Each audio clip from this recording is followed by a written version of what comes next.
ज्येष्ठ विचारवंत प्राध्यापक डॉक्टर आदरणीय जे.टी. जाधव सर, त्याचबरोबर या कार्यक्रमाचं ज्यांच्या हस्ते उद्घाटन झालं, आपल्या उद्याच्या नांदेडच्या उत्तर नांदेडचे भावी आमदार आदरणीय सय्यद मुजीबभाई, यानंतर आपल्याला ज्यांनी मार्गदर्शन केलं असे आदरणीय प्राध्यापक डॉक्टर सुनीलचंद्र सोनकांबळे सर, लाल बहादूर शास्त्री महाविद्यालय विद्यालयाला ते प्रभाटक आहेत, ज्येष्ठ आंबेडकरी चळवळीतील या परिसरातील नेते आदरणीय पी.एस. ढोले साहेब, या कार्यक्रमाला आवर्जून उपस्थित असणारे एम.जी.एम. कॉलेजचे नांदेडचे प्राध्यापक तथा लोकपत्र या वृत्तपत्राचे संपादक आदरणीय डॉक्टर गणेश जोशी सर, त्याचबरोबर सेवानिवृत्त पोलीस अधिकारी आदरणीय वरपडे सर, त्याचबरोबर या सिडको हाडको परिसरामध्ये ज्यांनी स्वतःच्या पैशातून अण्णाभाऊ साठे अध्यासन केंद्र सुरू केलं असे आदरणीय डॉक्टर गणपतराव वाडेकर सर, त्याचबरोबर या कार्यक्रमाला आवर्जून उपस्थित असणारे लॉर्ड बुद्धा टीव्ही चॅनलचे महाराष्ट्राचे मुख्य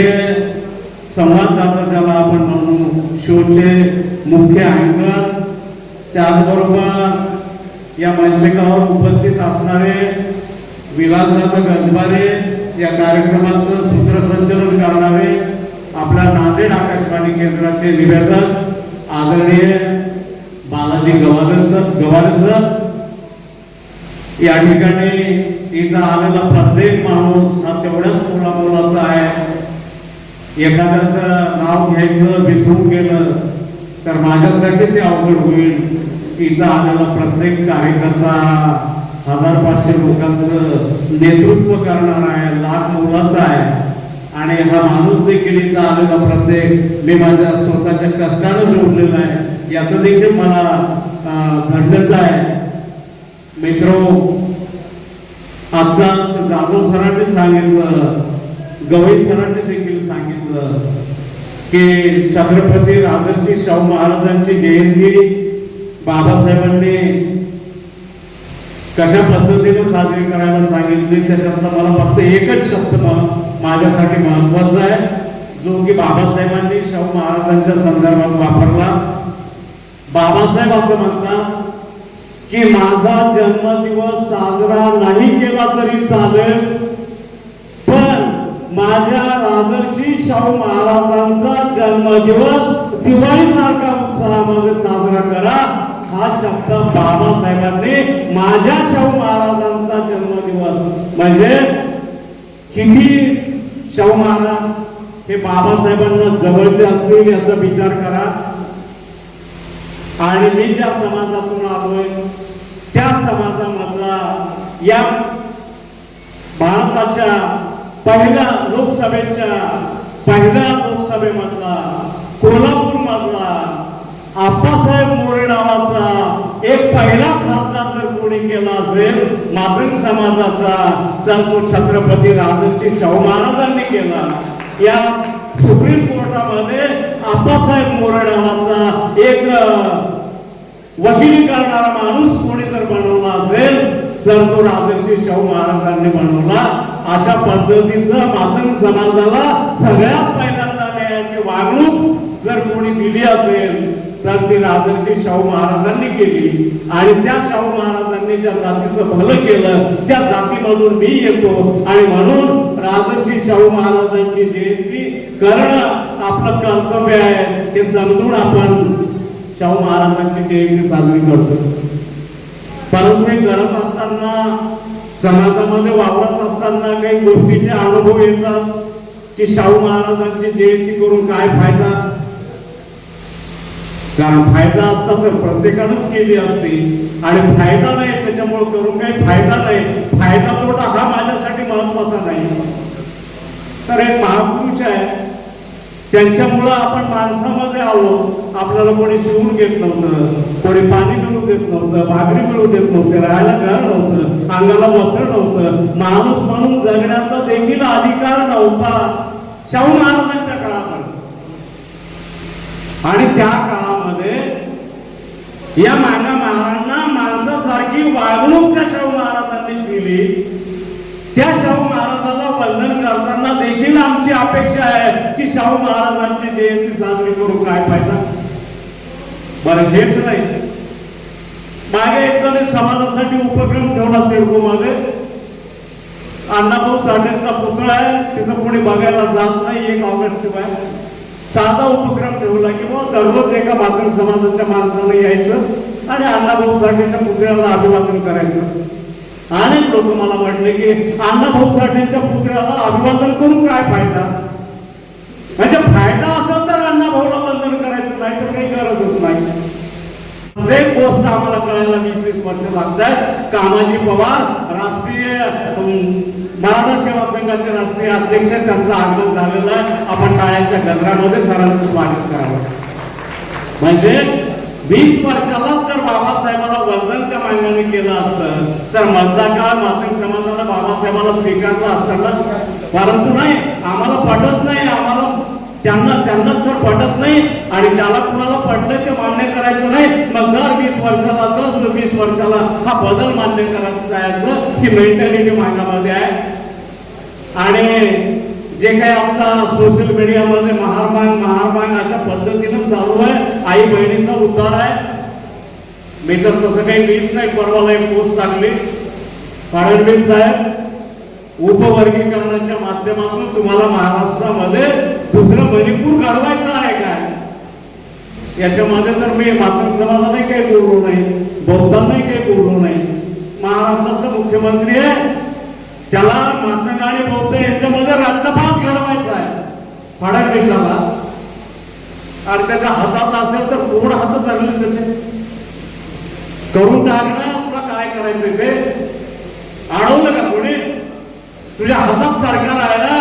परंतु या फडणवीसाला मांगा महारामध्ये रक्तपात घडवायचा या उपवर्गीकरणाच्या माध्यमातून.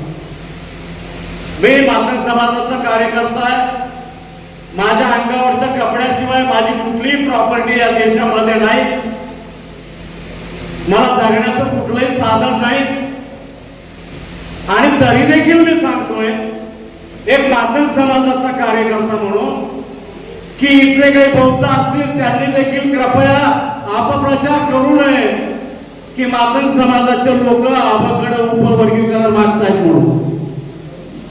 कारण मी मातंग समाजाचा कार्यकर्ता आहे. कोणी म्हणेल नाही आम्ही फार मोठे आहोत, कोण किती 30 मार्काने आहे मला माहिती नाही. मला काही जगण्याचं साधन नाही. मी काही कोणाच्या वाड्यावर जात नाही आणि मला कुठलंही साधन नाही. माझा समाज मला जगवतो, त्या समाजाची मी भाकरी खातोय. आणि म्हणून सांगतोय की मातंग समाजाच्या माणसांची समाजाची आबाकडची उपवर्गीकरणाची मागणी नाही. मग कोणाची आहे. तर फडणवीस, शरद पवार, उद्धव ठाकरे, एकनाथ शिंदे, अशोकराव चव्हाण यांचे काही दलाल आहेत माझ्या समाजामध्ये. त्यांची मागणी आहे आबाकडे करा, मातंग समाजाची नाही. मला सांगताय की बघा प्रगती कशी झाली त्या लोकांची. अरे तुम्हाला प्रगती म्हणजे कळते का. भारतात लोकशाही आहे. कुठलं रिझर्वेशन आहे का शाहरुख खानला. कुठलंही नाही. आणि तरी देखील शरद पवारच्या पोरीचा परवा त्यानं मुका घेतला, त्याच्याच पोरीच्या लग्नाला जाऊ. ते सोशल मीडियावर सगळ्यांनी बघितलंय. कुठलंच रिझर्वेशन नाही शाहरुख खानला. आणि त्याला स्वतःच्या कष्टावर आला शरद पवारच्या पोरीला तिचा मुका घेतोय तिच्या गावाचा. कुठलंच रिझर्वेशन नाही. हे प्रगती काय हे आम्हाला कळलं पाहिजे ना. काढा अशोकराव चव्हाणच्या बापाचं उत्पन्न किती होतं भारताला स्वातंत्र्य मिळालं त्या दिवशी नांदेडमध्ये. त्याच्याकडे एवढा पैसा येतो आणि आमचे बाप दादा त्या दिवशीपासून गरीब होते, आजही तेवढेच गरीब आहेत. आम्ही का नाही बघत अशा प्रॉपर्टी एवढी प्रॉपर्टी कुठून आली. कमल किशोर कदम परवा एका प्रसंगामध्ये बोलताना मला म्हणाले की सुप्रीम कोर्ट ते म्हणतो की हे झुरळ आहेत सगळे, हे कार्यकर्ते आहेत जे काही आवाज उठवतात हे झुरळ आहेत म्हणतो सुप्रीम कोर्टाचा जज आणि नांदेडचा एमजीएमचा प्रमुख कमल किशोर कदम माजी मंत्री आहे. किती पैसे आहेत. आम्ही का नाही बघत की कमल किशोर कदमकडे एवढी प्रॉपर्टी का आली, अशोकराव चव्हाणकडे एवढी प्रॉपर्टी का आली. नाही, फक्त महाराजच्या घरी किती मटण आणले, महाराजच्या घरात किती किती बूट आहेत, त्याची किती बिल्डिंग झाली. अरे या नांदेड जिल्ह्याला विकत घेतील एवढे पैसे मला काही माग आहेत. तुम्हाला माहिती नसतील तर मी नावं देईन. यांच्याकडे कुठून पैसा आला असताना मी कार्यकर्ता आहे, मला जर माय नाही, बाप नाही, बायको नाही, लेकरं नाही झालं. तुम्ही किती शिकले की मी तर बाबासाहेबांनी काढलेला मेडिकल कॉलेजचा विद्यार्थी आहे. आणि कशासाठी करतो मी, मला तर काय कोणीच नाही, कोणीच कुणाला आवडत नाही. कुणे मार्गाच्या वाड्यावर पडून राहिलं, एवढी बोलायची शैली आहे. अरे याला काय खाऊ घालायचं ते घालामध्ये झालं. त्यांच्या वाड्याकडे बघायला मी तयार नाही. तर मला यांची प्रगती दाखवत आहे. परवा एक बेनं जालन्यामधलं म्हटलं की महाराष्ट्र हा काही बाबासाहेबाचा नाही. मग याच्या आईचा आहे का बापाचा आहे? बाबासाहेबाचा नाही तर कुणाचा आहे? अरे तुम्ही तुमची प्रगती सरकारकडे तुमचं मागणं काय म्हणणं आहे? तुम्ही बाबासाहेबांच्या संदर्भात कशाला बोलताय? महाराजचे घर कशाला दाखवताय? फडणवीसचं दाखवा ना. याचा बाप कुठं नांगर आणतो काय? नाही, एवढा पैसा कुठं.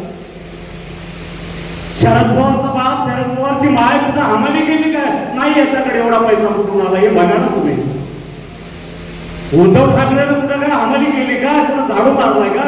कुठं पोतं उचललंय का? याच्याकडे प्रॉपर्टी कुठून आली? नाही, फक्त महाराष्ट्र इथे कुठून आली ती बघा. मी एकाला म्हटलं, अरे बाबा मला त्यांची काय प्रगती झाली ती माहिती नाही. तुम्ही माझ्या समाजाचा आहे, मी तुझ्या समाजाचा आहे, मी तुझ्यापेक्षा थोडंसं शिकलेलं आहे, पण तुझी बिल्डिंग कुठून आली ते सांग. मान म्हणून आहेस ना. तर मला एक म्हणायचंय की जर खरंच मातंग समाजातल्या हमाली करणाऱ्या माणसानं, मातंग समाजामधल्या बँड वाजवायला जाणाऱ्या माणसानं, मातंग समाजाच्या रोज मजुरी करायला जाणाऱ्या माणसानं जर म्हटलं असतं की बौद्धांची प्रगती झाली आमची नाही, तर मी समाजाचा कार्यकर्ता म्हणून त्या माणसाला मी वंदन केलं असतं की खरंच त्याला कळले की त्या लोकांची प्रगती झाली, आपली नाही. परंतु त्या माणसाचं काहीच म्हणणं नाही. कारण समाजामध्ये मी घेतो, माझ्या समाजामध्ये आज कुठल्याही गावामध्ये चाला सगळे लोक आता येत असतील, पण पावसाळ्यात येतात, त्यांना भाऊची जयंती करेपर्यंत थांबतात, दिवाळीचं जेवण निघतात. अरे समाज माझा ऊसाच्या टोळीमध्ये, विटाच्या कामाला, रोजही भाकरीच्या शोधामध्ये आहे. त्याच्या पोटापाण्याचे प्रश्न सुटले नाही आणि त्याला या अपघाताचं वर्गीकरणाचं काही देणं घेणं नाही. कारण 24 तास समाजातला मी अख्ख्या महाराष्ट्रातला कार्यकर्ता आहे, मला समाजाचं चित्र माहिती आहे. आणि मग कोण लागतोय अपघात? तर हे दलाल असलेले की आज मागामधला आमदार असलेला ज्याने करोडो रुपये कमवले, ज्यांनी जिल्हा परिषदेचे मेंबर राहून करोडो रुपये कमवले, आणि हे माझ्या बदमाश म्हणताय की बघा प्रगती बौद्धांची झाली. अरे तुमची कुठून झाली? तुम्हाला काय अडचण आहे? समाजाला राहू द्या ना. आणि ते काय म्हणतात, कोणालाही बोलू द्या, याला बोलू देऊ नका. का हा शाहू महाराजाला वंदन करतोय, अण्णाभाऊला वंदन करा म्हणालाय, बाबासाहेबाला वंदन करा म्हणाले, सगळं जग बाबासाहेबाला वंदन करायलाय. महाराज सोडा, ब्राह्मण जय भीम म्हणायला लागलेत, मुसलमान जय भीम म्हणायला लागलेत, मराठा लोक जय भीम म्हणायला लागलेत. आणि मातंग समाजामध्ये 12 वाघमारे बाबासाहेबाकडे घेऊन गेला तर आपण काय करावं? हमाली करावं काय? साहेबाच्या घरचे उसते उरलेले शेंगदाणे किंवा काजू असतील ते चालून बायका लेकराला खाऊ घालायला, मग दुसरं काय करावं? 12 वाघमारे समाजाचा नेता झाला तर मग बोलायचं नाही आम्हाला. तुम्ही बोलू नका. अरे का? इथं गवई आहेत, गजेंद्र गवई, की ज्यांनी आबाकडं फायद्याचं की तोट्याचं हा विषय ठेवला. मी सगळ्या मातंग समाजाला सांगितलं, अरे बाबा मानवाड्यामध्ये गावोगाव बैठका घ्या, कार्यक्रम घ्या, खराच उपवर्गीकरणामध्ये फायदा आहे का तोटा आहे चर्चा होऊ द्या, आपल्याच समाजामध्ये ठरवू. पण ते म्हणतात नाही, कारण तेवढं खरं कळलं आणि समाज बाजूला गेला. आपण मालकाची बोटं उचलतो, समाज वेगळा आहे म्हणून तर आपले बोटं भरतात, घरं चालतात आणि उद्या समाज जर या विचाराकडे गेला तर आपण काय करू. आणि म्हणून मी प्रश्न त्यांना विचारतो आहे की बाबा रे आभकडमध्ये मातंग समाजाचा काय फायदा ते सांगतायत, 1% मिळेल का? अरे मी यादी नाही लाव, तुमची 1% आहे ना, एकही येईल यशाला. मी जिल्हावार गाववाईज यादी देईल महाराष्ट्रातल्या की कुठल्या मार्गाचा फायदा होईल. अण्णाभाऊसाठी विकास महामंडळ सेपरेट मागण्यासाठी आहे, तिथं काही बहुतांनी फॉर्म भरला तर त्याला मंजूर होत नाही. मग किती मागाचा फायदा झाला? महामंडळ मागण्यासाठी आहे. तर आज जे आबाकडे गद्दार समाजातले मागू लागले, यांच्या बापानं, यांच्या बहिणीनं, यांच्या बायकोनं, यांच्या मुलानं, यांच्या काकानं, यांनीच ते महामंडळ लुटून खाल्ले. त्यांचा फायदा झालाय, समाजाचा नाही झाला. अरे समाजाच्या फायद्याच्या अनेक योजना आहेत, सरकारला मागायला. आमच्या समाजात शिक्षणाचं प्रमाण कमी आहे, आमची गरिबी आहे, आम्हाला ही सुविधा द्या आणि आम्ही त्या लढ्यामध्ये उतरू ना. ते नाही मागायचं. फक्त या 2 जातीमध्ये मोहन भागवतांना या 2 जातीमध्ये रक्तपात घडवायचा आहे. मोबाईल काढा, मणिपूर बघा. अरे एसटी मध्ये 2 जातीमध्ये त्या जातीचा फायदा आणि या जातीचा फायदा. तर असो रिझर्वेशन बाबासाहेबांनी कुठल्याही जातीला वेगळं दिलं नाही. महार जातीला फायदा घेतला कारण शिक्षणाचं महत्व त्या जातीला कळलं. एखाद्याला कलेक्टर करायचं आहे तर हे डोक्यातला गैरसमज काढा की मी मांग आहे, मी चांभार आहे, मी महार आहे आणि म्हणून मला कलेक्टर झालं पाहिजे. नाही, तिथं शिक्षणाची परीक्षेची आट आहे. तुमचं कास्ट सर्टिफिकेट फक्त एवढ्यासाठी बघितलं जातं की पात्र ठरलेला विद्यार्थी SC कॅटेगरी मध्ये मोडतो का नाही, एवढं बघण्यासाठी तुमचं कास्ट सर्टिफिकेट आहे. याचा अर्थ सवलतीच्या जातीमध्ये माझं नाव आहे आणि मला कलेक्टर करा, मला SP करा, मला नोकरी द्या, असं नाही होत. मी मागांच्या याद्यातही नोकरी लागलेली की या घरातल्याच मागांना कशा काही नोकऱ्या लागल्या, बाकीच्या मागांना का नाही. मला एक बेन म्हटलं, तुला काय माहित, कष्ट करावं लागतं, डोळे फोडावं लागतात, अभ्यास करावं लागतंय. तुझा बाप भीक मागत होता तिकडं, आमच्या बापाने शिकवलं, आम्हाला नोकरी लागली. तसंच असेल ना, दुसऱ्या मागांनी शिकलं तर त्यालाही नोकरी लागेल. परंतु या आबाकडे मागणाऱ्या लोकांना कळलंय की बहुतांच्या पोरापेक्षा एका मार्गाने आपला पोरगा चाललाय, महागडे शिक्षण होऊन गेलंय. इथला मातंग समाज आपल्या लेकरांना शिकू शकत नाही. मग आपण 1% आहोत, 0.5% आहोत. आपले या फडणवीसांचे, उद्धव ठाकरेचे, अशोकराव चव्हाणचे, एकनाथ शिंदेचे, शरद पवारांचे बुट चाटणारे हे म्हणू लागले अरे 1% मिळेल कारण आपली सोय होईल. समाजाचं काय? हमाली करणाऱ्या, झाडू मारणाऱ्या, लोकांच्या शेतात जाणाऱ्या, बँड वाजवणाऱ्या मागाच्या हिश्श्याला तुमच्या आबागडामध्ये काय येणार आहे मला सांगा. अरे तुम्हाला मी बंधन करेन.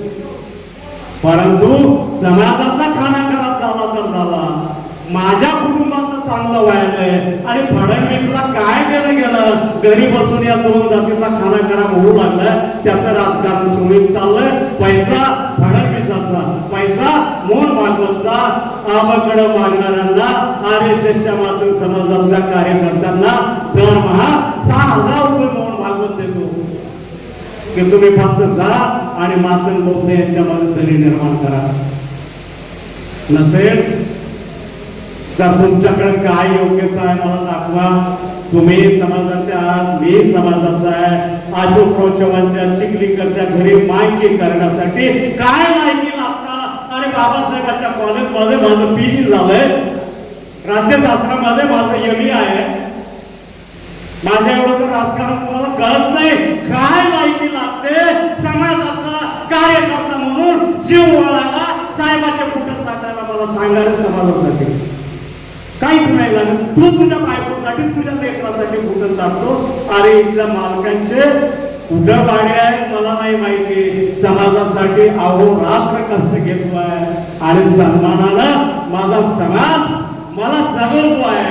माझ्या खाणं पिणं असेल, माझा रोजचा खर्च असेल, माझ्या सोशल ऍक्टिव्हिटीज असतील, हे काय आजच्यासाठी नाही घेतलं. कोरोनाचा पिरियड होता माहिती आहे, मी काम करायचं सोडून देईल, काम करायचं समाजामध्ये. सगळ्यांनी मोबाईल काढा आपापले, महाराष्ट्रात जाऊन वेगवेगळ्या जिल्ह्यातून इथं लोक आले, त्यांनी जाऊन विचारा. कोरोनाचा पिरियड होता, सगळं जग अंधार, घरामध्ये बंदिस्त होतं, रस्त्यावर माणूस दिसत नव्हता. त्यावेळेला अण्णाभाऊ साठेंचं जन्मशताब्दी वर्ष आलं. मी कार्यकर्ता म्हणून पद सोडून द्यायला तयार आहे, एकही खानदानी मांडण्यानं सांगावं, मी त्याला वंदन करेन. की कोरोनाचा पिरियड होता, अण्णाभाऊंचं जन्मशताब्दी वर्ष होतं 2020, 1 ऑगस्ट 2020 ते 1 ऑगस्ट 2021 पर्यंत. एक कार्यकर्ता म्हणून जेवढं काही करता येईल तेवढं इमानदारीनं 12 महिन्याचे 12 व्याख्यानं ठेवले, दर महिन्याला कार्यक्रम ठेवला, पब्लिक मध्ये ठेवला. पोलीस मध्ये विरोध करत होते, कोणालाच परमिशन नव्हतं, तर सगळे कार्यक्रम बंद होते. आणि दर महिन्याला कोरोनाच्या पिरियड मध्ये 12 महिन्याचे 12 प्रोग्राम घेतले. मी आपल्यामध्ये जास्त वेळ घेणार नाही, कामाजी पवार सर आले ते शुभेच्छा संदेश देणार आहे, एवढं बोलून मी थांबणार आहे. तर कोरोनाच्या पिरियड मध्ये सगळे लोक घरी बसून होते, पण त्यावेळेला शाहू महाराजांनी, बाबासाहेबांनी म्हटलं होतं त्यावेळेला, कोणाला माहिती असेल की शाहू महाराजांनी माणगाव परिषद घेतली होती. त्यानंतर सांगेल, कोरोनाचा पिरियड होता, सगळे लोक घरामध्ये होते, पण माणगाव परिषदेला त्या दिवशी 100 वर्ष झाले होते. त्याचं 100व्या शताब्दी वर्षाचं साजरं कोण केलं असेल तर या महाराष्ट्रामध्ये अण्णाभाऊ साठे पीपल्स फोर्सने केलं, दुसऱ्याने नाही. अरे ज्या कम्युनिस्टाला तुम्ही अण्णाभाऊ कम्युनिस्टवादी होते म्हणून सांगता साधारण, त्या कम्युनिस्टाला भारतामध्ये येऊन 100 वर्ष झालं. कोरोनाच्या पिरियड मध्ये कोणीच साजरं केलं नाही कम्युनिस्टांचं शताब्दी वर्ष. या महाराष्ट्रामध्ये केवळ अण्णाभाऊ साठे पीपल्स फोर्सने केलं. या महाराष्ट्रामध्ये अण्णाभाऊ साठेंचं जन्मशताब्दी वर्ष केवळ अण्णाभाऊ साठे पीपल्स फोर्सच्या माध्यमातून केलं. आणि त्यावेळेला हे भडवे घरी बसून सांगत होते, अहो वाचून राहिलं तर काही करता येईल की, आता मरायची वेळ आहे, कशाला लोकांमध्ये जाता, पोलिस मला सांगायची कारवाई करू, अरे करा. मी सांगितलं की आम्ही तर अण्णाभाऊंच्या विचाराचं कार्य करतोच आहे, आणि कार्य करता करता मरण जरी आलं तर अण्णाभाऊंचा उद्घोष करूनच मरू, अशा पद्धतीची भूमिका घेऊन कोरोनाच्या पिरियड मध्ये आपण काम केलं. त्याच्यामुळं ह्या गोष्टी केवळ आपणच करू शकतो. आणि ते आता उल्लेख माणगावचा झाला, तर 1920ला माणगाव परिषद शाहू महाराजांनी घेतली होती. बाबासाहेब त्यावेळेला 28 वर्षाचे होते. बाबासाहेब नव्हते, एक विद्यार्थी होते. बाबासाहेब 28 वर्षाचे होते. शाहू महाराज मराठा होते, एक राजा होते. आणि त्या काळामध्ये 1920च्या माणगाव परिषदेमध्ये शाहू महाराजांचे शब्द आहेत की आंबेडकर हा महाराजांचा पुढारी नसून उद्याच्या काळातला हिंदुस्थानचा पुढारी आहे, अशा पद्धतीचं भाकीत बाबासाहेबांच्या संदर्भात राजर्षी शाहू महाराजांनी वर्तवलं. आणि बाबासाहेब घडले. या एवढं राजर्षी शाहू महाराजांसारखं मोठं मन आम्हाला करता येईल का बाबासाहेबांचा विचार सांगून, ही गोष्ट आम्हाला एक चिंतन आम्ही केलं पाहिजे या भूमिकेवर. की शाहू महाराज मराठ्यांचा राजा होता, बाबासाहेब 28 वर्षाचे होते, तरी देखील जातपात न बघता एक माणूस म्हणून बाबासाहेबांमधलं कर्तृत्व, बाबासाहेबांमध्ये जे काही योग्यता आहे ती शोधून की बाबासाहेबांना त्यांनी उद्याचा हिंदुस्थानचा पुढारी आहे म्हणून म्हटलं. इथल्या आंबेडकर वाद्यांना एवढं मन मोठं करता येईल का? तो बौद्ध नाही, मांग आहे, तो बौद्ध नाही, चांभार आहे, तो बौद्ध नाही, मुसलमान आहे. पण बौद्ध असून देखील आपल्यापेक्षा जास्त पटीनं, आपल्यापेक्षा इमानदारीनं जातोय एवढं पालन करण्याची बाबासाहेबांना मानणाऱ्या लोकांची मानसिकता आहे का? आणि ही जर मानसिकता असेल तर तोंडगाठ बांधून ठेवा की 2029च्या विधानसभेला या महाराष्ट्राचा मुख्यमंत्री मागासवर्गीयांचा आंबेडकरी विचाराचा मी राजकीय भूमिका घेऊन आपल्याला करून देईल अशा पद्धतीची मी शपथ घेतोय, आपल्याला शब्द देतोय. परंतु आमचं मोठं मन आहे का? अरे बाबा आम्ही आम्ही आम्ही आम्ही बाबासाहेबांचे हे आहोत, आम्ही बाबासाहेबांचे ते आहोत आणि आता मागांचं ऐकायचं का? आम्ही चालायचं का? अरे बाबासाहेब बाबासाहेब आज जग बंधन करते महाराष्ट्राच्या बाहेर. बाबासाहेबांच्या जातीचे लोक नाहीत, त्यांनी बाबासाहेबांची जात नाही बघितली आणि म्हणून विचार बघितलाय, कार्य बघितलंय आणि म्हणून बाबासाहेबांना ते नतमस्तक होतात. म्हणून बाबासाहेब मोठे आहेत आणि आम्हाला आमची मार्जिन ठरली, आमच्यावर काळानं मर्यादा टाकली. आत्मचिंतन करा. उद्या बाबासाहेबांच्या चळवळीला लीड करणारा एखादा मान कम्युनिटी मधला माणूस असेल, जसा मराठा अंश महाराजांनी बाबासाहेबांच्या संदर्भात भूमिका घेतली, अशी स्वतःला आंबेडकरवादी म्हणून घेणारा, स्वतःला बौद्ध म्हणून घेणारा कार्यकर्ता की बौद्धाच्या बाहेरचा असला तर चालेल, तो आंबेडकरी विचाराचा आहे का बघा, त्याला बळ द्या. तर आम्ही या महाराष्ट्राचा मुख्यमंत्री बाबासाहेबांच्या विचाराचा करू शकतो. नाहीतर फडणवीस झाला तर झाला, मागायला होऊ देणार नाही. फडणवीस झाला तर झाला, मुसलमानाला होऊ देणार नाही. आम्ही बौद्धाशिवाय कोणाच्या मागे जाणार नाही. ही जर भूमिका असेल तर आंबेडकरी चळवळ ही लयात गेल्याशिवाय राहणार नाही. कारण फडणवीस त्याच टोकावर आलाय. मांगा मारामध्ये जर रक्तपात झाला तर आपण यशस्वी होऊ.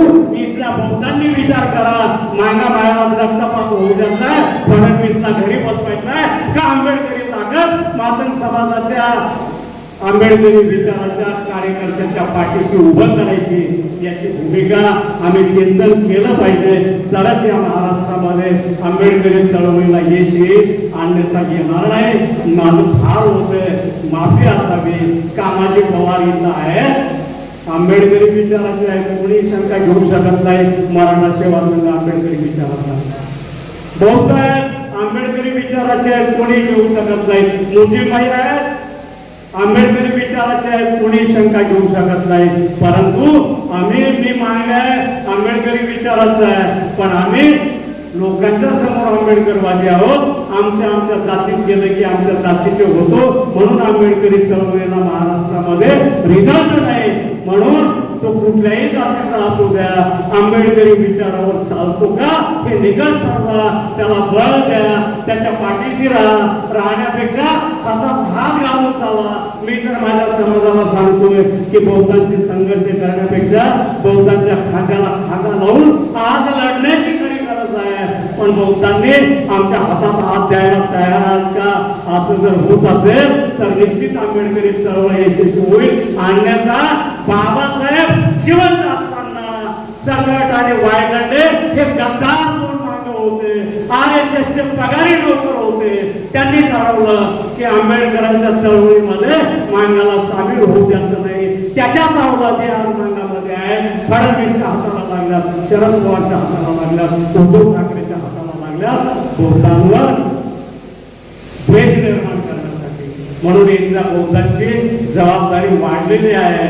आजही वर्णन केलं तर 75% मातंग समाज आंबेडकरी विचारावर उभा आहे. परंतु Sunilchandra Sonkamble sir, JT Jadhav sir हे भाष्यकार आहेत. यांनी या गोष्टीकडे लक्ष जर दिलं तर निश्चित आंबेडकरी चळवळीला महाराष्ट्रामध्ये यश येईल. माझं फार झालं, इथं मी थांबतोय आणि आपण मोठ्या संख्येनं मला मानसिकता नसताना देखील आपण ऐकून घेतला.